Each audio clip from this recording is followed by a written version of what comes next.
Assalamualaikum. Hello everyone. Welcome back to my channel S for M Cooking.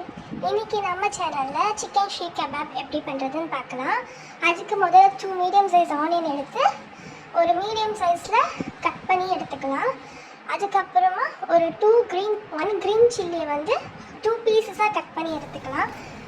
மிக்ஸியில் ஒரு 1/4 kg chicken add பண்ணுறேன். அதில் ஆனியனையும் சில்லியும் add பண்ணி pulse பண்ணி எடுத்துக்கலாம். பல்ஸ் பண்ண சிக்கனில் chilli powder, salt, turmeric powder add பண்ணி இப்போது இது மசாலா சில இடத்துல மிக்ஸ் ஆகாமல் இருக்கும். அதை நல்லா மிக்ஸ் பண்ணிவிட்டு இதுலேருந்து கொஞ்சம் கூட வாட்டர் இருக்கக்கூடாது. வாட்டர் நல்லா எக்ஸ்ட்ராக்ட் பண்ணி எடுத்துருங்க. அதுக்கப்புறம் இந்த மாதிரி ஒரு ஸ்டிக்கில் ஷேப் பண்ணி ஒரு அடுப்பில் தவா வச்சு அதில் ஆயில் நிறையா ஊற்றாமல் லிமிட்டட் ஆயில் ஊற்றி அதை எல்லா இடத்துலையும் இனிமேல் ஸ்ப்ரெட் பண்ணி விட்டுட்டு அதில் வந்து நம்ம ஷீக் கபாப் நல்லா ஃப்ரை பண்ணி எடுத்தால் சிக்கன் ஷீக் கபாப் ரெடி. இது உண்மையாலே செம்ம டேஸ்டியாக இருந்துச்சு. இதை உங்கள் ஃப்ரெண்ட்ஸ் அண்ட் ஃபேமிலிக்கு செஞ்சு கொடுத்து எப்படி இருக்குன்னு கமெண்ட்ஸில் சொல்லுங்கள். அஸ்ஸலாமு அலைக்கும்.